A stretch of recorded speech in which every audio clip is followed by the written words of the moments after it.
Have you ever seen someone destroy their own life in just a few seconds? Before we begin, I want you to do something real quick. Go down to the comments and tell me where you're watching from and what time it is right now. Because this story isn't just another story. It's about a moment, a single decision, one mistake that can't be taken back. Everything you're about to see happened in a place where people felt safe. A normal grocery store, bright lights, quiet music, ordinary people, nothing unusual. Or at least, that's what everyone thought. Because within minutes, a situation that looked small turned into something no one in that store would ever forget. A teenage boy, standing alone, trying to buy something simple. And one man who thought he was in control. What happened next didn't just shock everyone watching, it changed everything. Watch closely, because the moment you think you understand what's happening is the moment everything flips. The grocery store was quiet. Soft music played through the speakers as people slowly moved between the aisles, picking up everyday items without thinking twice. Bright fluorescent lights reflected off clean floors, giving everything a calm, almost routine feeling. Nothing seemed out of place.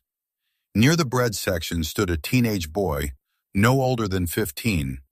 His clothes were simple, slightly worn, and his sneakers looked like they had been used for years. He wasn't causing trouble. He wasn't bothering anyone. He just stood there, thinking. In his hand were a few coins. He looked down at them, counting carefully. Once, then again, like he was hoping the number would somehow change.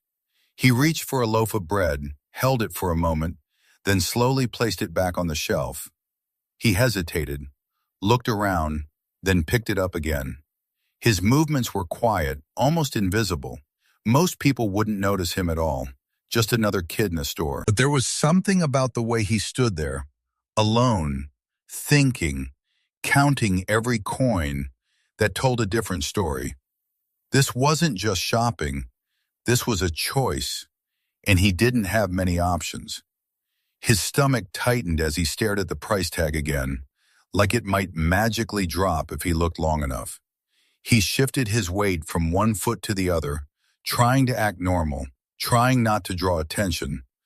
But the longer he stayed in one place, the more it felt like everyone could see right through him. A couple walked past him with a full basket, laughing about something small, something easy, and for a second he glanced at them, then quickly looked away. He pulled the coins closer to his chest, counting them again under his breath, slower this time, as if precision could somehow fix the problem. He checked his pockets, hoping he might have missed something, but there was nothing else. Just the same small amount. He swallowed, took a quiet breath, and looked back at the bread. His fingers tightened slightly around it, like he didn't want to let go again. For a moment it seemed like he was about to walk to the register anyway, like he was ready to take the risk, to hope for something, anything. But then doubt crept in. He froze, standing there between the shelves, caught between walking forward and putting it back, between hope and reality, completely alone in a place full of people. At the front counter, the cashier glanced up again. At first, it was just a quick look, the kind people don't think twice about. But then she looked again. And this time, she didn't look away. Her eyes stayed on the boy, watching him stand in the same spot, picking up the bread, putting it back, looking around. Her expression slowly changed from neutral to suspicious. She leaned slightly toward the security guard near the entrance and lowered her voice. "Hey, you see that kid?" The guard followed her gaze, squinting slightly. "Yeah, what about him?" "He's been here a while, just standing there. Keeps picking stuff up, putting it back." The guard crossed his arms, watching more carefully now. The boy didn't notice. He was still focused on the coins in his hand, still trying to make sense of numbers that wouldn't add up. But from a distance, it didn't look like that. It looked like hesitation. It looked like waiting. It looked suspicious. The guard straightened up and slowly started walking toward him, his steps heavy, deliberate. Each step felt louder than it should have. A few customers noticed the movement and subtly turned their heads. Something was shifting. The calm, quiet rhythm of the store began to crack, just slightly. The guard stopped a few feet away from the boy, looking him up and down before speaking. "Hey." The boy looked up, caught off guard. "Yeah?" The guard's voice was firm, already carrying judgment. "What are you doing here?" The question hung in the air, heavier than it should have been. The boy blinked, confused. I'm just trying to buy food." The guard didn't respond right away. He just stared, and that silence said more than words ever could. The guard tilted his head slightly, eyes narrowing as if he was trying to catch something hidden. "Just buying food?" he repeated, slower this time, like he didn't believe a word of it. The boy nodded, tightening his grip on the bread. "Yeah." The guard stepped closer, invading his space, his presence suddenly overwhelming. "Then why are you still here? You've been standing in the same spot for a long time." A few people nearby slowed down, pretending to look at products while clearly listening. The boy glanced around, feeling the weight of their attention. "I was just deciding."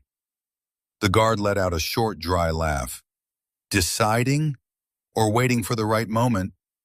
The boy's face tensed. "What do you mean?" The guard crossed his arms again, louder now, making sure others could hear. "Don't play dumb. We've seen this before." The words spread through the air like a signal. Now, more people were watching. Phones slowly lifted. Whispers started. The boy shook his head. "I'm not stealing anything." "That's not what it looks like," the guard snapped.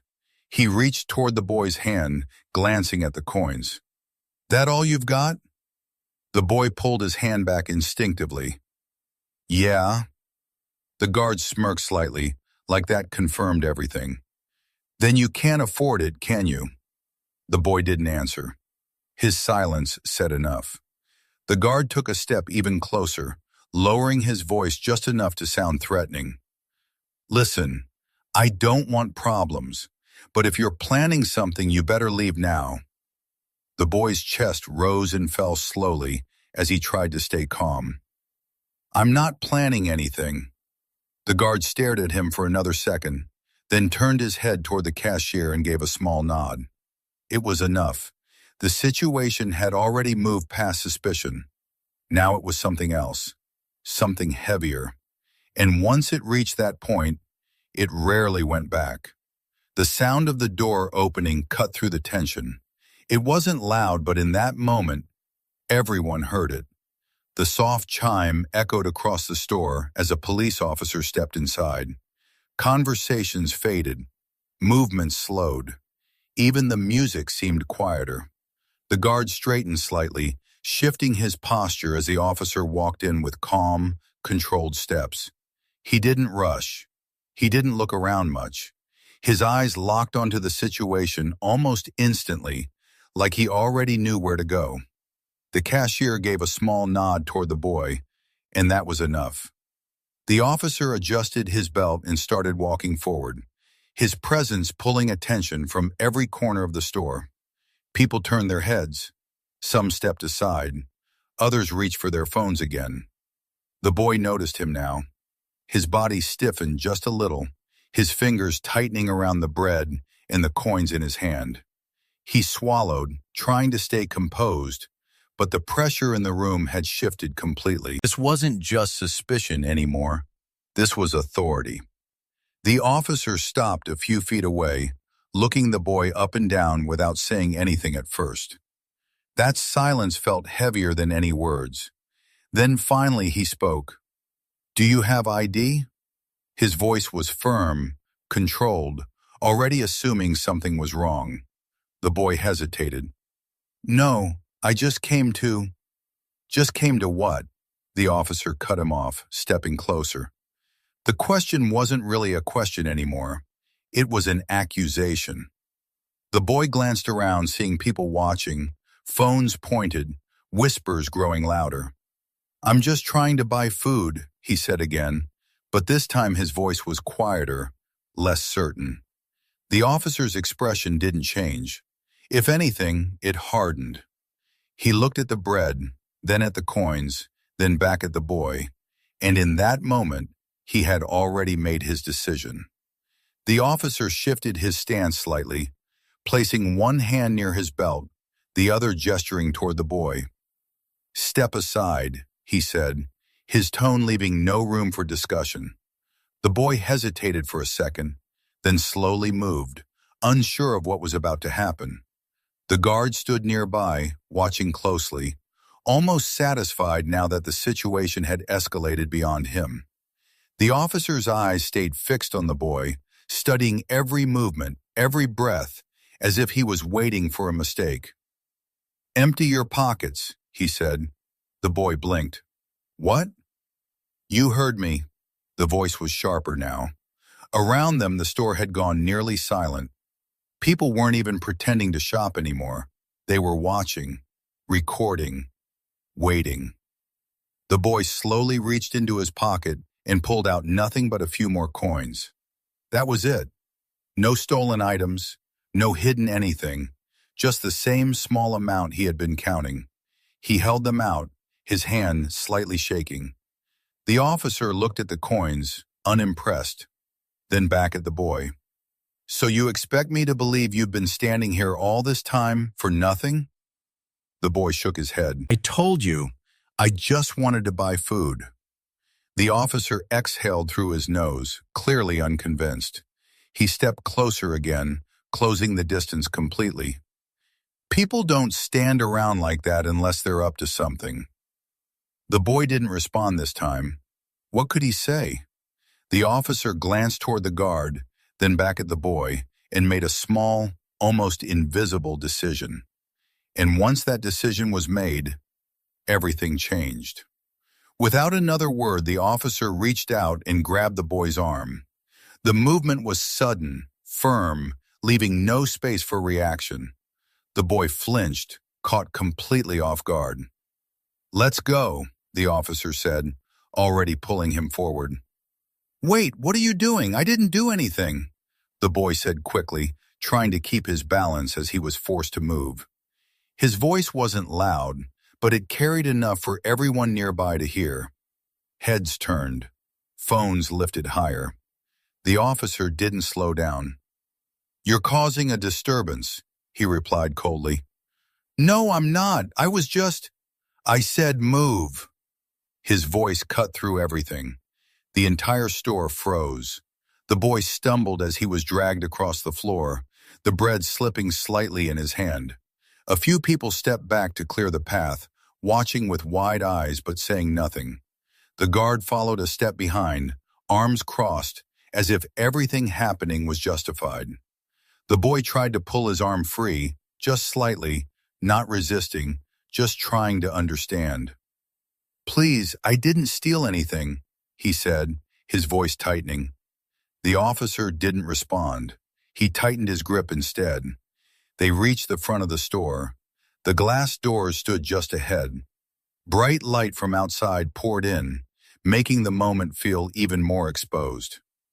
"Get out," the officer said, shoving him forward. The boy lost his footing.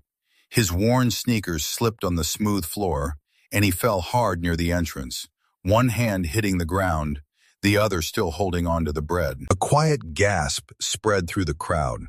For a second, no one moved. No one spoke. The boy stayed there, on the ground, stunned. Not just from the fall, but from everything. And in that moment, surrounded by people, cameras, and silence, he had never felt more alone. He stayed on the ground for a second longer than he needed to, as if standing up would make everything more real. The coins slipped from his hand and scattered across the floor, rolling in different directions, small metallic sounds echoing in the silence. No one bent down to help. No one stepped forward. The boy slowly pushed himself up, one hand on the floor, the other still gripping the bread like it was the only thing he had left. His breathing was uneven now, not from the fall, but from the weight of the moment pressing down on him. He looked around, faces everywhere, watching, judging, recording, but not helping. The officer stood near the door, looking down at him with the same cold expression, as if nothing unusual had just happened.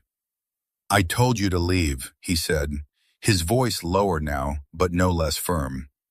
The boy nodded slightly, almost automatically, but didn't move right away. Something in him had shifted. Slowly, he bent down and started picking up the coins, one by one. Each movement deliberate, careful, like those few coins still mattered, even after everything.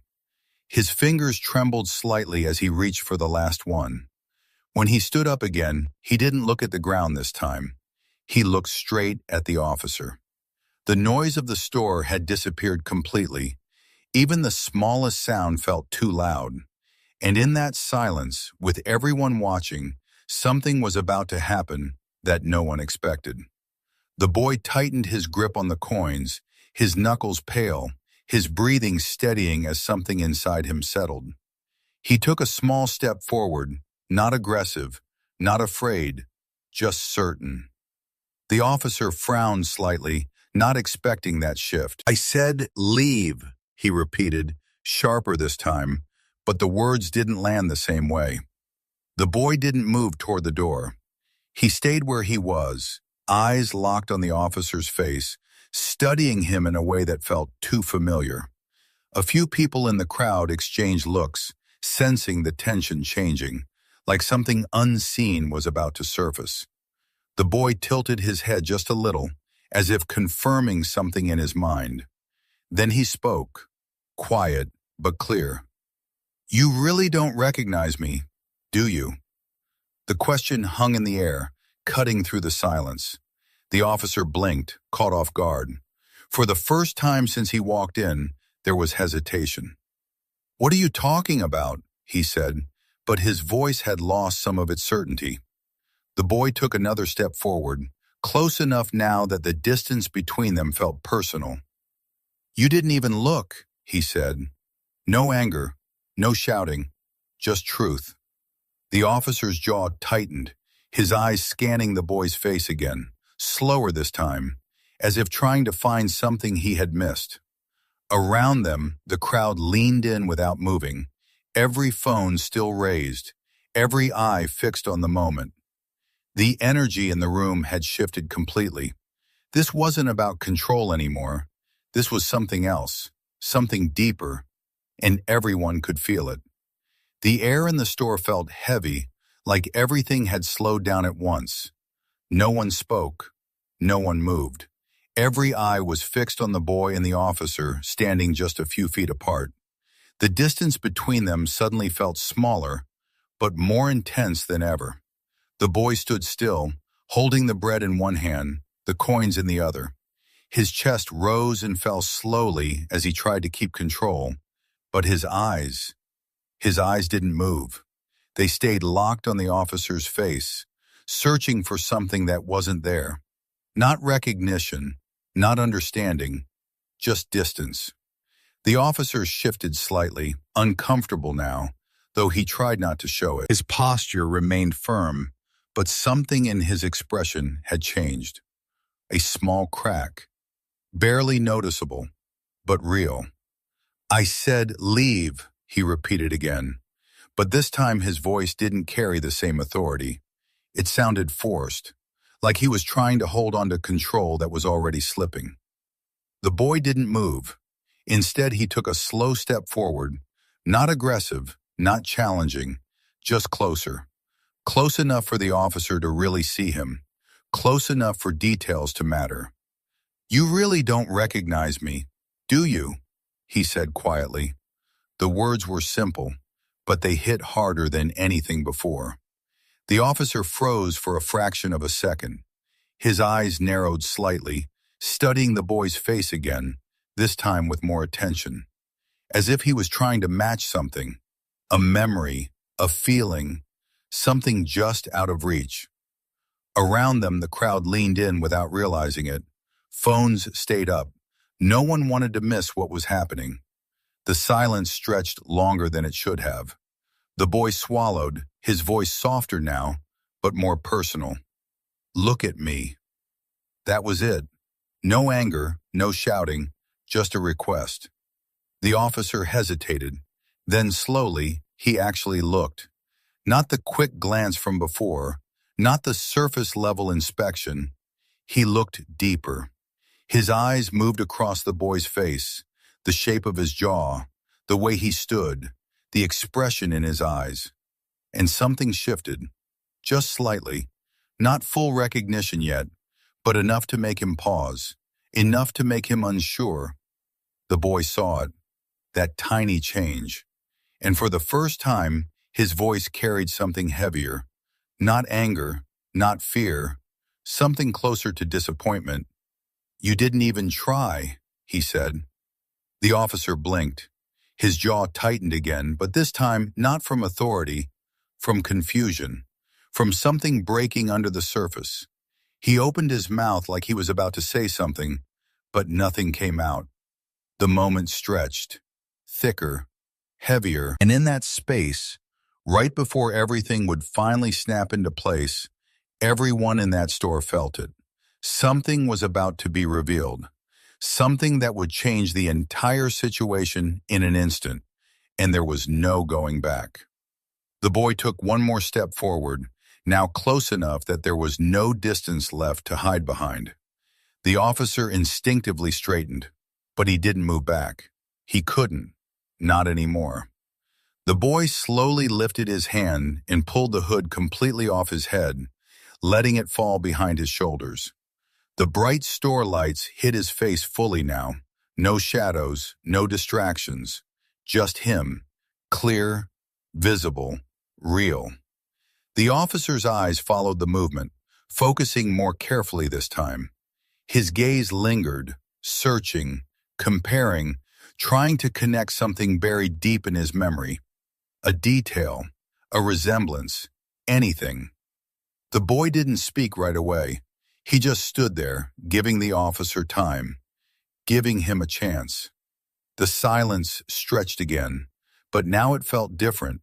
Not empty, but loaded. The kind of silence that carries realization right behind it. The officer's breathing slowed. His eyes narrowed slightly, then widened just a fraction. His posture shifted, almost unconsciously, like his body reacted before his mind fully caught up. "Wait," he said under his breath, barely audible. The boy watched him closely, not moving, not blinking. Waiting. The officer leaned forward just slightly, studying him again, more intensely now. His confidence was gone, replaced by uncertainty, by something closer to fear. "No," he whispered, shaking his head once, like he didn't want to believe it. The boy finally spoke, his voice quiet but steady. "Yeah." A pause, long enough for it to sink in. "It's me." The officer's face drained of color, his jaw loosened, his eyes locked in place like he had just seen something impossible. For a moment, he didn't look like a man in control anymore. He looked like someone who had just made a mistake he couldn't undo. His lips parted slowly. "Michael?" The name came out fragile, uncertain, like he wasn't sure he had the right to say it. The boy gave a small, almost invisible nod. "Yeah, Dad." And just like that, everything collapsed. The tension, the authority, the certainty, gone. Replaced by silence so heavy it felt like it pressed against everyone in the room. A phone slipped from someone's hand and hit the floor with a dull sound. No one reacted. No one moved. Because in that moment, nothing else mattered. For a moment, it felt like the entire world stopped breathing. The fluorescent lights hummed faintly overhead, but even that sound seemed distant now, like everything real had been pushed aside by what had just happened. The officer stood frozen, His eyes locked onto the boy's face, as if looking away would somehow make it disappear. But it didn't. It stayed there, clear, unavoidable, real. Michael, he repeated, this time quieter, almost like he was afraid of the name itself. The boy didn't answer right away. He just watched him. Not with anger, not with fear, but with something far heavier. Something that had been building for a long time. Disappointment. Around them, the crowd had completely gone silent. People who had been whispering before now stood still, their phones raised but forgotten. Some slowly lowered them, as if recording no longer felt right. Others exchanged glances, their expressions shifting from curiosity to discomfort. Because this wasn't just a situation anymore. This was personal. The officer took a slow step forward, then stopped, like he wasn't sure he had the right to get any closer. His hand, the same one that had grabbed the boy moments ago, now hovered awkwardly at his side. He looked at it for a second, like he barely recognized it.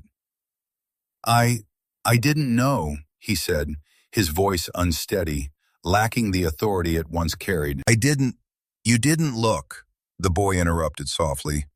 The words weren't loud. They didn't need to be. They landed harder than anything else. The officer flinched slightly, as if struck by something invisible. His eyes dropped for a moment, unable to hold the boy's gaze. The weight of what he had just done began to settle in, piece by piece, replaying in his mind with brutal clarity. The grip on the arm, the shove, the words, and now, the truth. I thought you were, he started but stopped himself, because no explanation sounded right anymore. No justification could survive what had just been revealed. You thought I was what? The boy asked, still calm, still steady. The officer didn't answer, because he knew. Everyone knew. The silence stretched again, but this time it was different. It wasn't suspense anymore. It was consequence. The boy looked down at the bread in his hand, turning it slightly, like he was seeing it for the first time. Then he looked back up. I was just trying to buy dinner, he said. Simple, honest, and devastating. The officer swallowed hard, his throat tightening. His eyes flicked to the coins in the boy's hand, then back to his face. For the first time, he really saw everything. The worn shoes, the tired expression, the hesitation. All the things he ignored, all the things he chose not to see. He tried again, but the words wouldn't come, because there was nothing left to say. Behind them, someone whispered, barely audible, That's his son. Another voice followed. He didn't even recognize him. The murmurs spread slowly, not loud, but enough to fill the silence with judgment. Not aggressive, not chaotic, just real. The officer's shoulders dropped slightly, the rigid posture he carried dissolving under the pressure of the moment. The uniform was still there, the badge was still there, but the authority behind it was gone. I messed up, he finally said. It wasn't loud, it wasn't dramatic, but it was honest. The boy tilted his head just slightly, considering the words, then shook it. No. A pause. You didn't mess up today. Another pause, longer this time. You lost me a long time ago. The sentence hit harder than anything before. Because it wasn't about the store. It wasn't about the moment. It was about everything that led to it. The officer's eyes closed for a brief second, like he felt it physically, like something inside him finally cracked completely. When he opened them again, they weren't the same.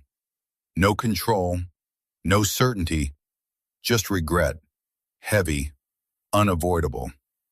The boy took a slow step back, not in fear, not in retreat, but in distance.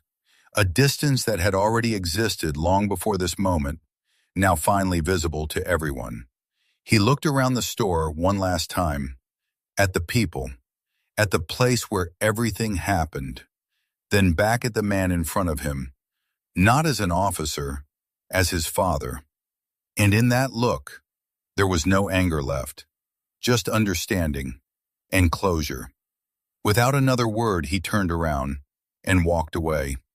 Each step slow, steady, final. The automatic doors slid open. Cold air rushed in, and then he was gone. The doors closed behind him with a soft sound, and just like that, it was over. But for the man standing in the middle of the store, it was only just beginning. The doors had already closed, but the cold air he brought in still lingered, mixing with the silence that refused to leave the room. The officer didn't move. He stood exactly where he was, staring at the space where his son had just been, as if expecting him to walk back in, as if this could still be undone. But nothing happened. The store remained still. The moment stayed broken. His hand slowly lifted, almost unconsciously, like he wanted to reach out, to stop something that had already slipped too far away. But there was nothing to grab, nothing to hold on to. He let his hand fall back to his side. Around him, people began to shift again, but differently now. Not curious, not entertained, uncomfortable. Some looked away. Others shook their heads slightly. A few whispered quietly, their voices low but sharp enough to be felt. No one was on his side anymore. The authority he carried when he walked in had completely vanished, replaced by something heavier. Judgment. The officer swallowed hard, his throat dry, his chest tight. His eyes dropped to the floor, and that's when he saw them. The coins, still scattered near the entrance. Small, almost worthless, but now they felt heavier than anything else in the room. He stared at them for a long second before slowly bending down. His movements were stiff, unfamiliar, like he wasn't used to being in this position. He picked up one coin, then another, his fingers closing around them carefully, almost respectfully. The same hands that had pushed his son now moved with hesitation, with regret.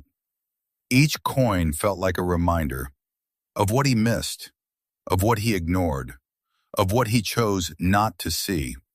He gathered them all, holding them in his palm, staring at them like they could explain something, like they could fix something. But they couldn't. Nothing could. He exhaled slowly, a long breath that carried more weight than anything he had said before.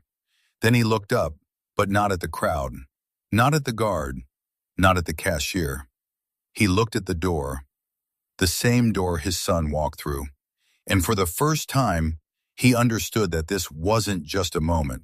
This wasn't just a mistake. This was something final, something that had been building for years, and finally broke. He straightened up slowly, still holding the coins, his grip tightening slightly as if that was the only connection he had left. The store noise began to return in small fragments, but it didn't feel normal anymore. Nothing did, because even though everything looked the same, everything had changed. For several seconds, no one in the store knew what to do. The boy was gone, but the weight of what had happened stayed behind, hanging over everyone like smoke after a fire. The cashier stood frozen behind the counter, one hand still resting near the phone she had used earlier, her face pale now, her confidence completely gone. The security guard who had first approached the boy no longer looked satisfied. His arms slowly dropped from his chest, and for the first time he looked unsure of himself, like he was replaying every word he had said and realizing how cruel it sounded now. A woman near the frozen food aisle whispered, "That was his son." But no one answered her. They didn't need to. Everyone had heard it. Everyone had seen the officer's face change. Everyone understood that this wasn't some random misunderstanding anymore. This was a man who had humiliated his own child in front of strangers, not because he knew the facts, but because he never bothered to look closely enough. The officer remained near the entrance, the coins still in his hand, staring at the doors as if the world outside them had swallowed the only thing that mattered.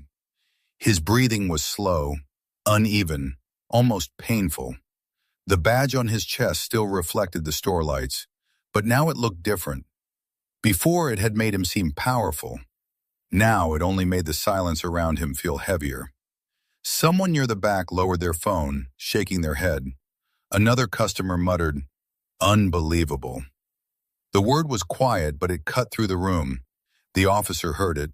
He didn't turn around. He couldn't, because every voice behind him felt like a mirror, showing him exactly what he had become in that moment.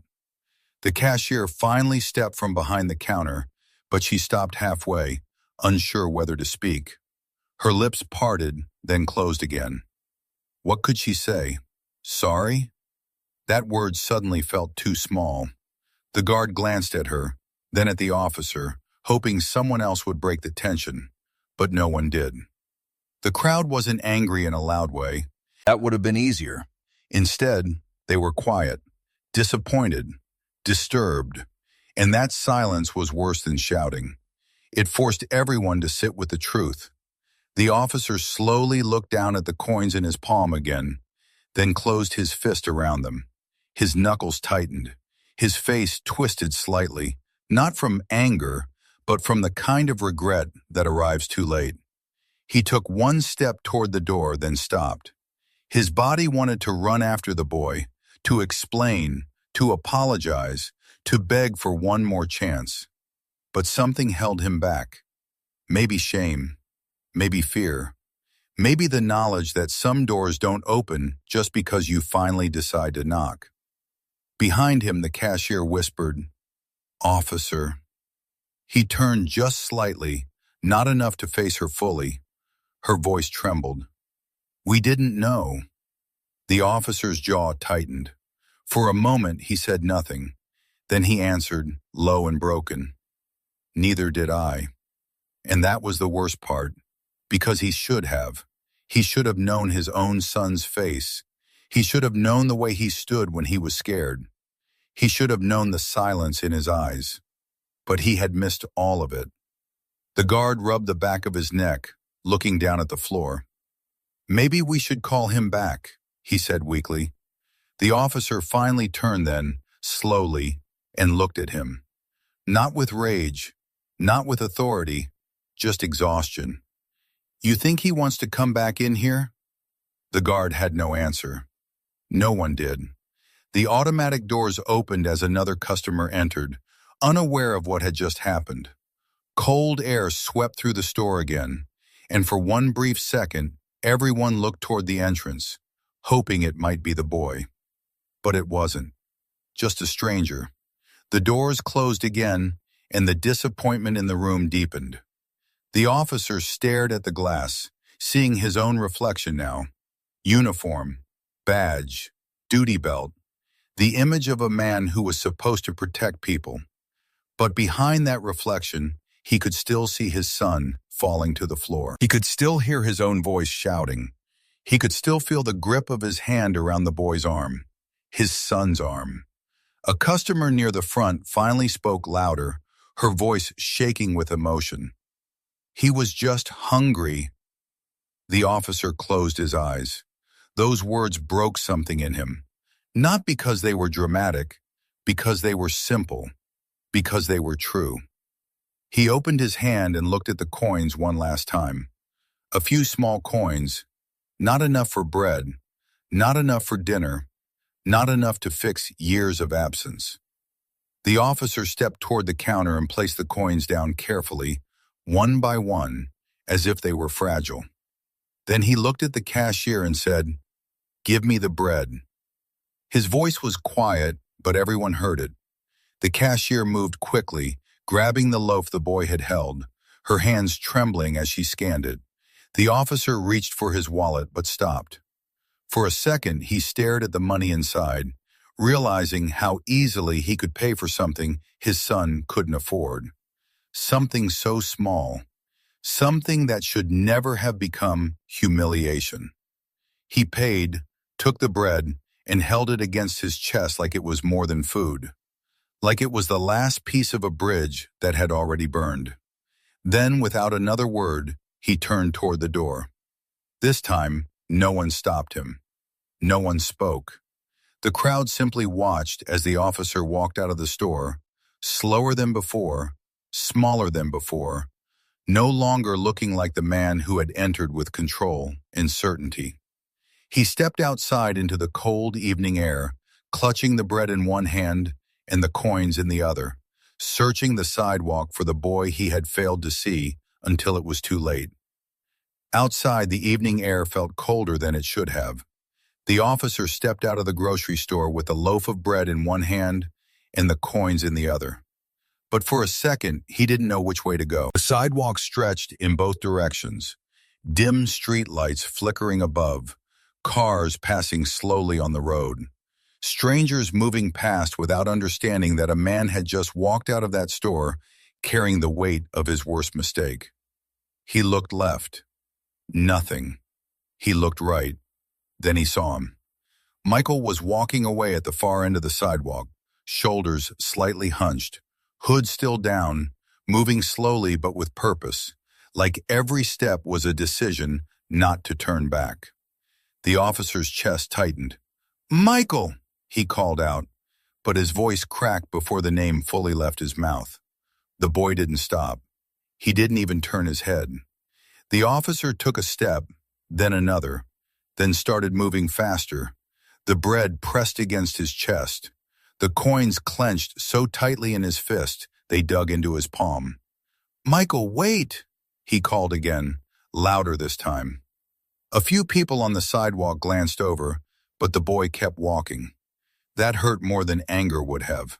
If Michael had screamed, if he had cursed, if he had turned around with rage in his eyes, maybe the officer would have known what to do with it. But this silence, this refusal to even look back, it told him something worse. His son wasn't trying to punish him.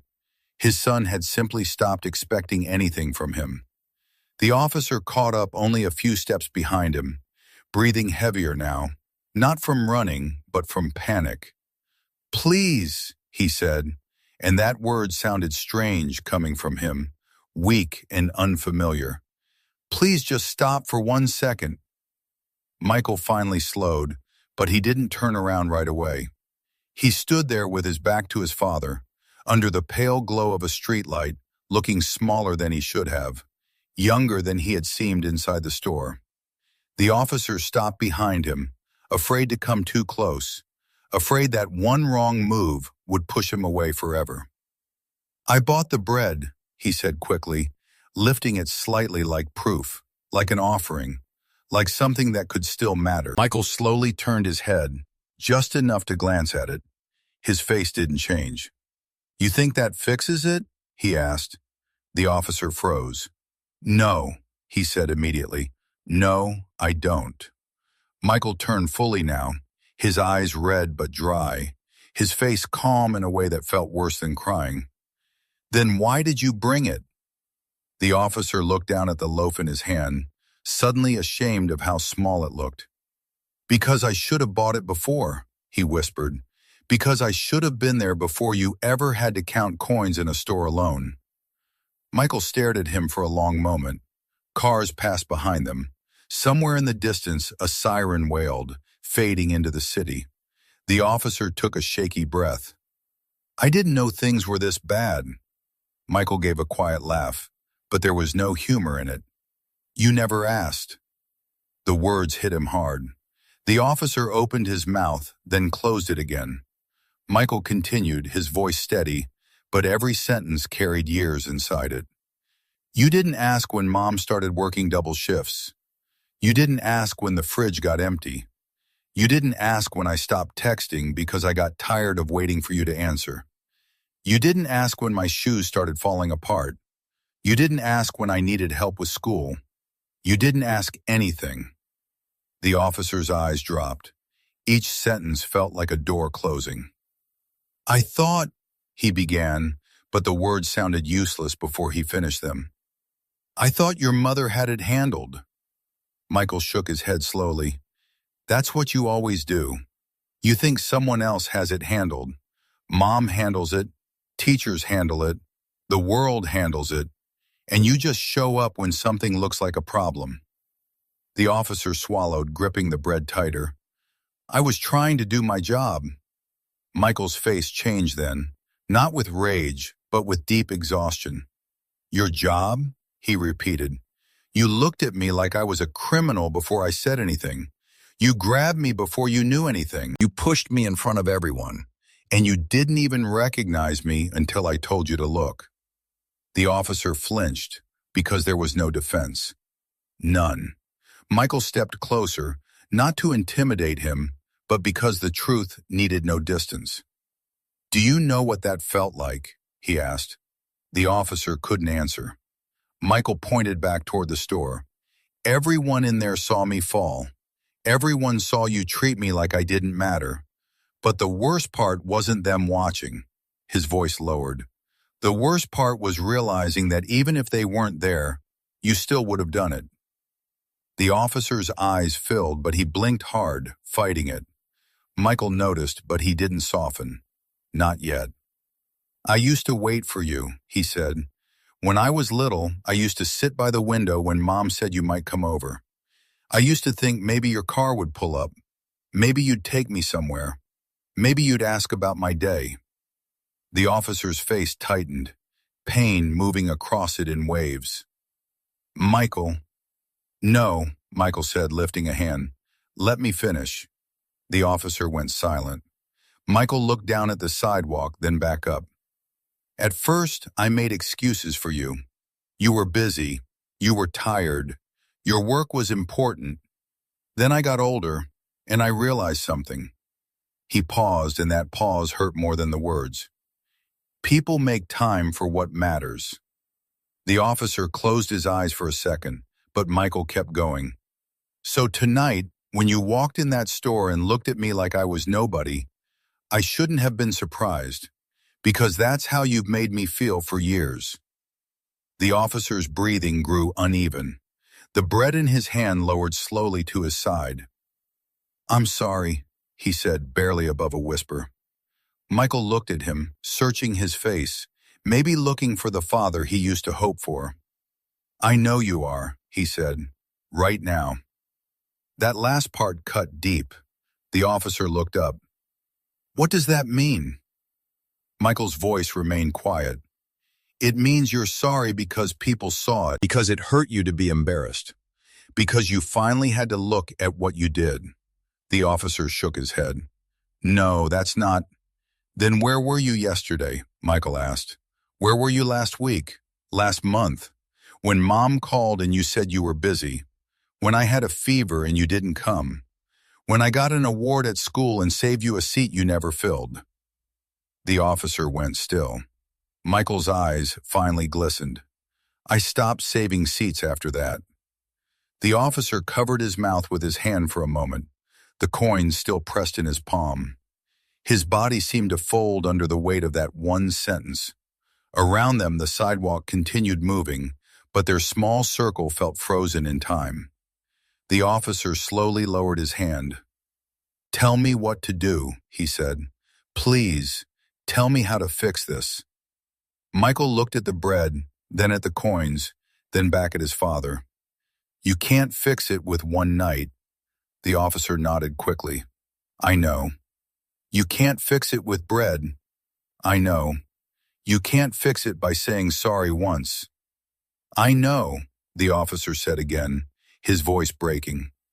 Michael studied him for a long moment. "Then start by not asking me to make you feel better." The officer stopped breathing for half a second. Michael's words were calm, but they were mature in a way no 15-year-old should have to be. "If you're really sorry," Michael continued, "then be sorry when no one is watching. Be sorry tomorrow. Be sorry when it's inconvenient. Be sorry when I don't answer your calls. Be sorry when I'm angry. Be sorry long enough for it to become something real." The officer nodded slowly, tears now visible in his eyes. "I will," he whispered. Michael didn't believe him yet. The officer could see that. And maybe that was the first honest thing between them all night. Michael looked down at the bread. "You should take that to Mom," he said. The officer blinked. What? She skipped dinner yesterday so I could eat. The officer's face crumpled. Whatever strength he had left nearly disappeared. She did what? Michael looked away. You would have known if you asked. The officer stood there speechless, the bread suddenly feeling heavier than a brick. Michael pulled his hood back up, not to hide from strangers this time, but to create a boundary. I'm going home, he said. The officer stepped forward instinctively. Can I walk with you? Michael paused. For a few seconds he said nothing. Then he answered, You can walk behind me. The officer nodded, accepting it immediately. Okay. Michael turned and started walking again. This time the officer followed a few steps back, not beside him, not leading him, not trying to take control, just following. For once, letting his son decide the distance. The city moved around them, headlights sliding across the pavement, wind brushing against their clothes, the grocery store glowing behind them like a scene neither of them could return to unchanged. The officer looked at the back of his son's hoodie and realized that this was the closest he had been to Michael in years. And even now there were several steps between them, but he kept walking, quietly, carefully, holding the bread, holding the coins, holding the first painful understanding that being a father wasn't something his badge could command. It was something he would have to earn. And maybe if he was patient enough, humble enough, and honest enough, one day Michael might turn around without being asked. They walked in silence for a while, the kind of silence that wasn't empty, but full of everything that had just been said. The streetlights stretched ahead of them in a long line, casting pale circles on the pavement, and each step Michael took carried him forward without hesitation. The officer followed a few steps behind, just like he had been allowed, careful not to close the distance, careful not to push. For the first time in years, he wasn't leading, wasn't controlling, wasn't deciding. He was simply there, present. And that alone felt unfamiliar. Cars passed by occasionally, headlights sweeping across their figures, briefly illuminating the gap between them before fading again into darkness. That gap wasn't just physical, it was years, missed moments, unanswered calls, empty seats, and now with every step, the officer could feel the weight of all of it pressing against his chest. Michael kept his hands in his pockets, his shoulders slightly hunched, not from fear, but from habit, from learning to carry things on his own. He didn't look back, not once, and that hurt more than anything the officer had heard so far, because it meant trust wasn't just broken, it was gone. The officer glanced down at the bread in his hand, then at the coins still pressed into his palm. He hadn't realized how tightly he was holding them until his fingers started to ache. Slowly he loosened his grip, opening his hand just enough to look at them again. Small, worn coins. Nothing special. But now they felt like evidence, proof of everything he had missed. He closed his hand again, but more gently this time, like he was afraid to lose them. They turned onto a quieter street, away from the noise of traffic, where the sound of their footsteps became clearer. The rhythm was uneven. Michael's steps steady, the officers slightly delayed, slightly uncertain, always following, always adjusting. He wanted to say something, anything, to fill the silence, to try to repair what had been broken, but every word he thought of felt wrong before it even reached his lips. So he stayed quiet, because for once, silence wasn't avoidance. It was respect. After a few more steps, Michael slowed slightly, not stopping, just enough to signal awareness. The officer noticed immediately, his attention sharpening, his posture straightening just a little. It was a small thing, but it mattered. It meant Michael knew he was there. It meant the distance wasn't complete indifference. It meant something still existed, even if it was fragile. They passed a small park, the swings moving slightly in the wind, empty and creaking softly. Michael glanced toward it for a second, then looked forward again. The officer followed his gaze, recognizing the place instantly. A memory surfaced. Years ago, he had promised to take Michael there.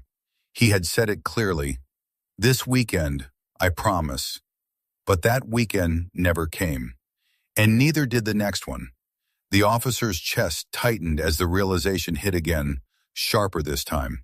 It wasn't one moment that broke things. It was hundreds of small ones. Moments that seemed unimportant at the time, but together built a wall. Michael spoke suddenly, his voice cutting through the quiet. "You don't have to follow me all the way." The officer blinked, caught off guard. "I want to," he said carefully, not too fast, not too forceful. Michael didn't respond right away. He kept walking, thinking. Then he said, "Wanting to isn't the same as doing it." The officer nodded slowly, even though Michael couldn't see it. "I know," he answered.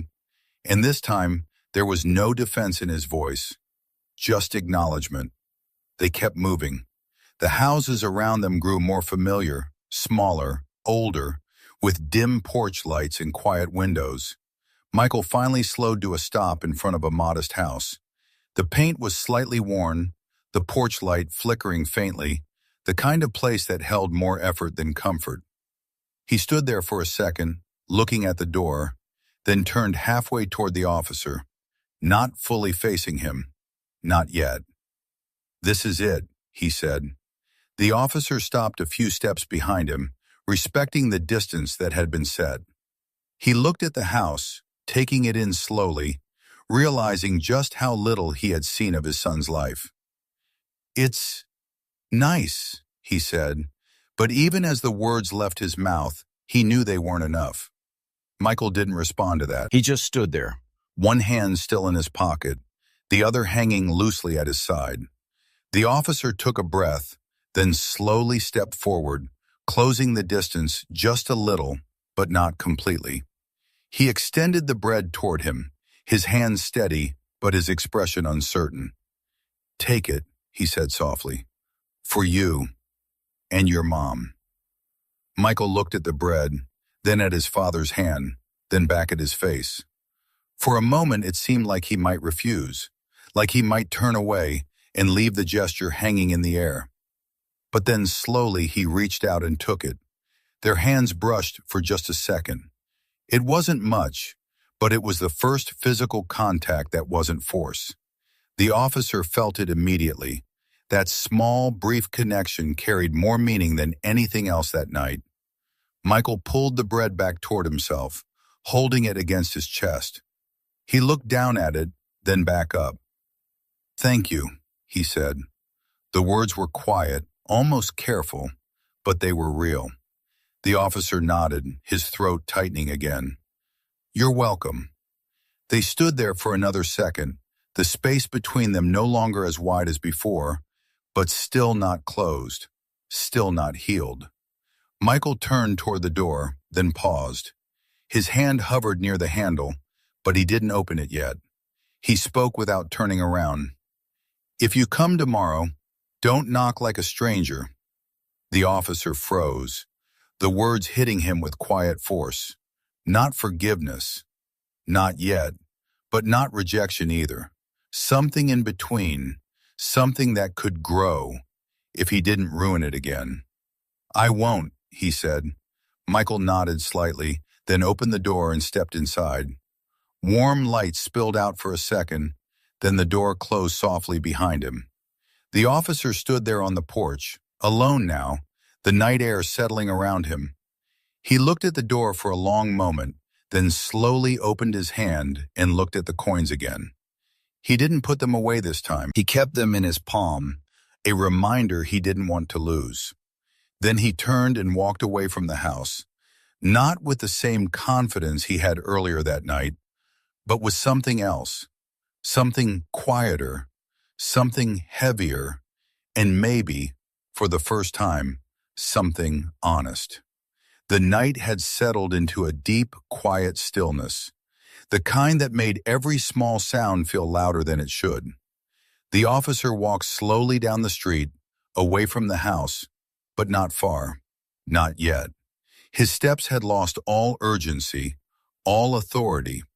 Each one felt heavier than the last, like he was finally carrying something he had spent years avoiding.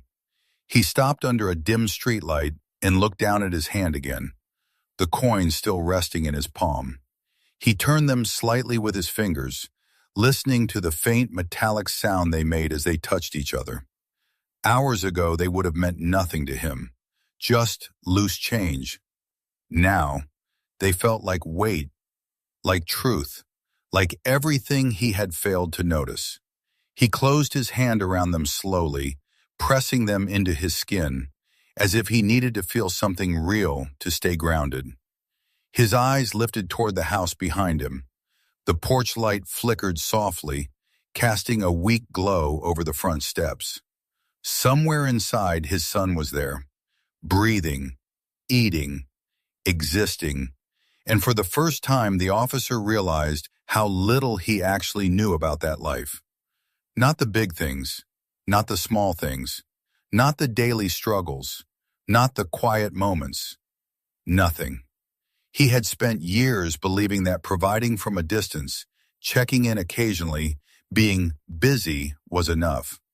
That as long as things didn't completely fall apart, he was doing his part. But tonight had shattered that illusion completely. Because things had fallen apart, he just wasn't there to see it happen. A cold breeze moved through the street, brushing against his uniform, making him aware of how out of place it felt now. The badge on his chest no longer felt like pride. It felt like a reminder, a symbol of control he had outside, and a failure of responsibility inside his own life. He reached up slowly and touched it, his fingers resting on the metal for a moment, then dropping back down. For the first time, it didn't define him. Not here, not now. What defined him in this moment was something far simpler. A father who had been absent, a man who had mistaken authority for presence, a person who had finally been forced to see the consequences of his own distance. He took a deep breath, steady but heavy, and looked at the house again. The door stayed closed. The light stayed on. No movement, no signal. And that was the point. There was no dramatic resolution, no sudden forgiveness, no moment where everything was fixed. Because real damage doesn't disappear in a single night. It lingers. It demands time, effort, consistency. The officer understood that now in a way he never had before. He stepped forward again, slowly, not toward the house this time, but down the street, giving space, respecting the boundary that had been set. But this time, his steps weren't about leaving. They were about preparing to come back the right way. Tomorrow, and the day after that, and the day after that. Not as an officer, not as someone in control, but as someone willing to earn something he had lost. The street remained quiet as he walked, the sound of his footsteps fading into the distance. Behind him, the house stood still, holding within it the beginning of something fragile. Not healed, not whole, but not completely broken anymore either. Inside, Michael sat at the small kitchen table, the loaf of bread resting in front of him. The light above flickered slightly, casting soft shadows across the room. His mother stood nearby, watching him with tired eyes, her face lined with concern and quiet strength. "Where did you get that?" she asked gently. Michael hesitated, then answered, "He brought it." She didn't need to ask who. She already knew. A silence followed, but it wasn't the same silence as before. This one held questions, possibilities, uncertainty. Michael looked down at the bread, running his fingers lightly across the surface. It was just bread, simple, ordinary, but tonight it carried something else. A moment, a crack, a beginning. Outside, the officer stopped at the end of the street and looked back one last time. The house was small in the distance now, but still visible, still there. He nodded to himself, not out of confidence, but out of acceptance. This wouldn't be easy, it wouldn't be quick, and it wouldn't be guaranteed. But for the first time, he wasn't looking for a quick fix. He wasn't looking for control. He was ready to do something far more difficult. Stay, try, show up, again and again until it meant something. He turned away and continued walking into the night, the coins still in his hand, the silence still around him, but no longer empty. Because now that silence carried a promise. Not spoken, not proven yet, but real enough to begin. And sometimes that's where everything changes.